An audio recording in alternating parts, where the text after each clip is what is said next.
This lesson is for Advanced Algebra, Lesson 6.5 on completing the square. This phrase, completing the square, is what we use to help students remember how to convert from standard form to vertex form. So let's talk about those different forms just to refresh your memory. Standard form, and we're talking about quadratic equations today. So the standard form of a quadratic equation is y equals ax squared plus bx plus c. So if we're in this format, a, b, and c being letters, and we want to convert it to vertex form, we need to review what vertex form looks like. Vertex form is y minus k equals a times x minus h squared. And again, the benefit of vertex form is the h and the k represent where the vertex of the parabola is located.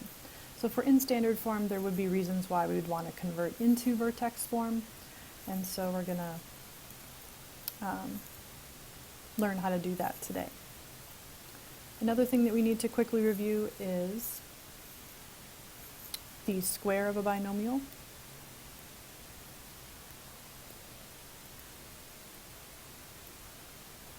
And the square of a binomial, remember, is when you either have a plus b squared or a minus b squared. So that's called the square of a binomial. Binomial because it's got two terms in it. Bi means two, so it's a two-termed situation that is being squared. So those are called squares of binomials. And when you go ahead and square those, you would be doing a plus b times a plus b. And if you were to go ahead and do FOIL on that, you would get what's called a perfect square trinomial.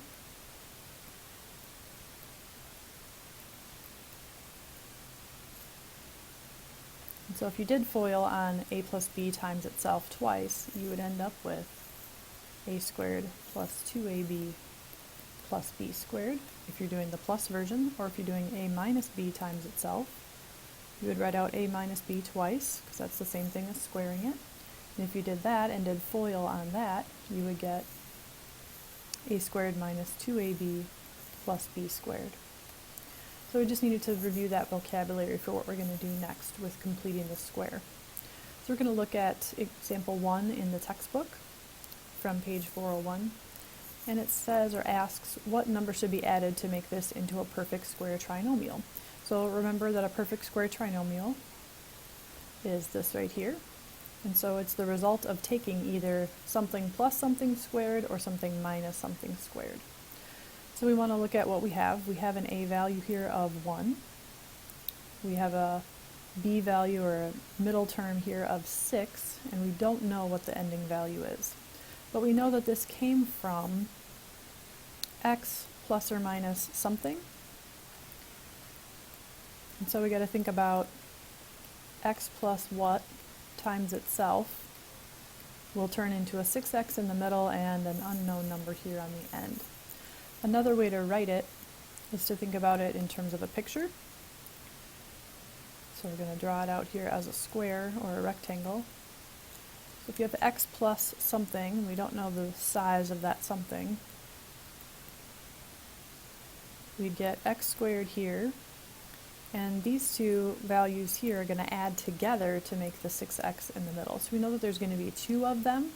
If you look back at the perfect square trinomial, there's going to be 2 of taking a times b together. So doubling these two pieces. So if you think about doubling something and turning it into a 6, wouldn't that have to be a 3x and a 3x? If you double 3x, you're going to get 6x. So that would indicate here that we would have a 3 here, x plus 3 and x plus 3. So if we had x plus 3 squared, that would be x plus 3 times x plus 3. So when you do FOIL on that, and the last term there would be the b value, so that would be 3 squared or 9. So if you write it now as a perfect square trinomial, you'd have it as x squared plus 6x plus 9. So there's our final answer. If they want you to write it as a binomial square, you'd write it either this way or this way. So our job today is to try to come up with that last number, that last piece, to try to make the numbers work out perfectly so that when you square it or turn it into a trinomial, you get what we got today. So there's a method for doing that, and that is called, like I said earlier, completing the square. Now, this is from your book on page 402. It says that if you have x squared plus bx plus something, you just have to take the b value, divide it by 2, and square it, and that will complete the square that you're trying to find. So we've just got some quick examples here from the book that we're going to fill in. So if you look here, this is actually number 2 in your book. You've got x squared plus 14x plus blank, and so we're trying to find what that number should be. To find what that number should be, you simply take the b value, so in this case 14, divide it by 2, that would be 7, and then square it. So in order to complete this square, we'd have to add 49 onto this value. It's typically easier to leave the value as the number with the square number there rather than saying 49, but know that both of those answers are correct. When you have a minus sign, you don't need to worry about dealing with that. So here on number 4, we're just going to take half of 30. The b value is 30 or negative 30. You take half of it, that's going to be 15, and then we'd square that. So if you think about what these would look like, turning this into a perfect square trinomial would be 14x plus 49. But typically we write it as 7 squared. Same thing here, if you figured out what 15 squared would be, that'd be z squared minus 30z plus 225. So that would complete the square, but when you rewrite it as a binomial, it's going to end up being z minus, and you just take that value that you just got, 15, and then you put the brackets around it, and then you square it. Same thing back here with x squared plus 14x plus 7 squared. When you write it as a binomial, you're going to write it as x plus the 7, and then you do the square on the outside. So it is true that those values will turn into 49 and 225, but typically the half of the b is the number that we're looking for in order to write it as a binomial. So what do you do on a problem like number 3 when there is no value there for the b? So there is an invisible 1 there, so if you take half of 1, that's going to be a half. So we would end up adding on a half squared onto this value. So of course a half squared ends up being a fourth. So if you rewrote this as a trinomial, it would actually be 1/4. If we wrote it as a binomial, however, we'd say n minus a half, and then we put the square on the outside. So those answers are interchangeable, and typically students need to be comfortable with both. Let's try this last one here. If you have 2/3 as your b value and you need to do half of that, 2/3 divided by 2, remember that to divide fractions you take the top one, multiply it by the reciprocal of the bottom, so we end up with 2/6, which reduces to 1/3. So the b value here when we halved it was a 1/3, so we're going to add 1/3 squared onto the end of this. If you square 1/3, you're going to get t squared plus 2/3 t plus 1/9. 1/3 times 1/3 is 1 times 1 and 3 times 3. If we rewrote it as a binomial, we would keep the 1/3 and we would simply put the square on the outside. So completing the square itself is coming up with these values, but know that you need to write it in multiple ways, either as a trinomial or as a binomial square. So let's look at what this is going to look like in terms of turning a standard form problem into vertex. That's going to be the main thing that you're going to have to do. So it's implementing what we just talked about and actually putting it into practice. So they're going to give you a standard form equation with a, b, and c in the equation, and you're going to have to rewrite it or convert it into vertex form. So let's review real quickly. Vertex form again is y minus k equals a times x minus h squared. So we don't know where that vertex is, but if we rewrite it in this way, we will be able to. It's basically a 3-step process. The first thing you're going to do is move the c value to the other side. Now, you're going to use your algebra skills when you do this. So the c value here is the 3. I need to move it out of the way temporarily, so I'm going to subtract 3 from both sides. So when I do that, I get y minus 3 on the left, and on this side, plus 3 and minus 3 turns into a 0, leaving me a space there. So now on this side, I want to calculate half of b squared. So in this case, I would do 12 over 2 squared. So what I'm going to do is take that value and add it to both sides. This step is called completing the square. It's the same thing that we had just done above. So the b value here is 12. Half of that is 6. So I want to add 6 squared to both sides.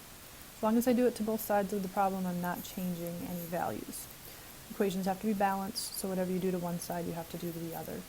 Now remember that 6 squared is 36, so technically I'm adding a 36 to both sides.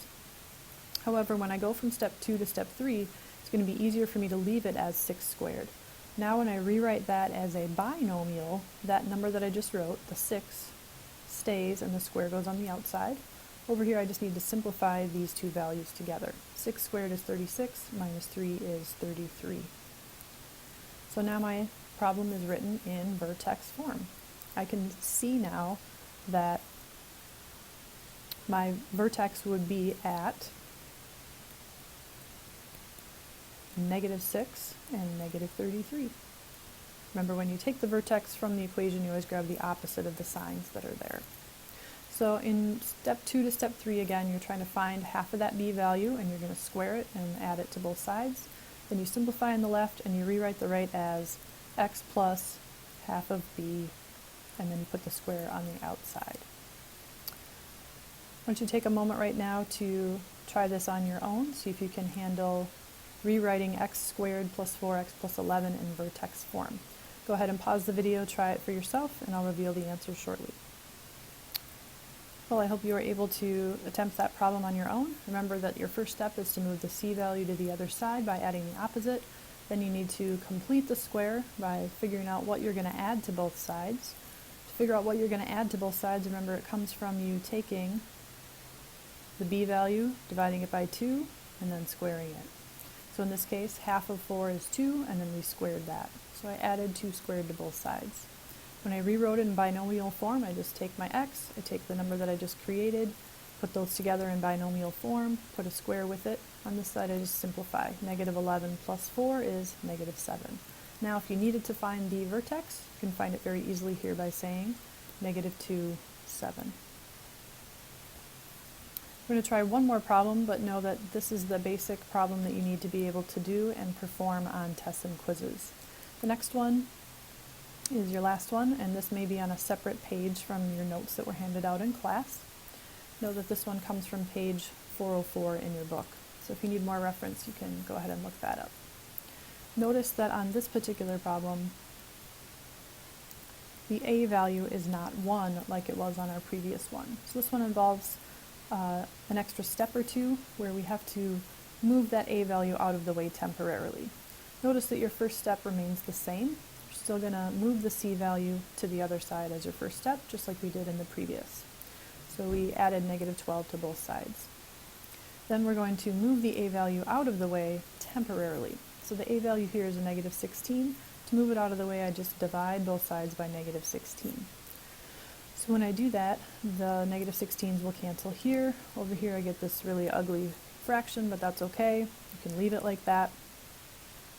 And the 32 and the -16, that simplifies down to -2. Now we need to calculate half of b squared and add that to both sides. So in this case, my b is a 2. Half of that is going to be a 1, so I'm going to add 1 squared to both sides. And so we fill that in on this step here, add a 1 to both sides. And then we simplify on this side by rewriting it as x minus 1 squared. We rewrite it as what I just wrote with a square on the outside. On this side, we've got a big old mess going on. We're going to rewrite it as x minus 1 squared. I use a minus here because of the minus next to the b value. And now I'm going to move the a value back into place and simplify. So what I'm going to do there is simply multiply by -16. So when I do that, the 16 on this side cancels out in the fraction, but it does multiply here by the 1, so I get -16 there.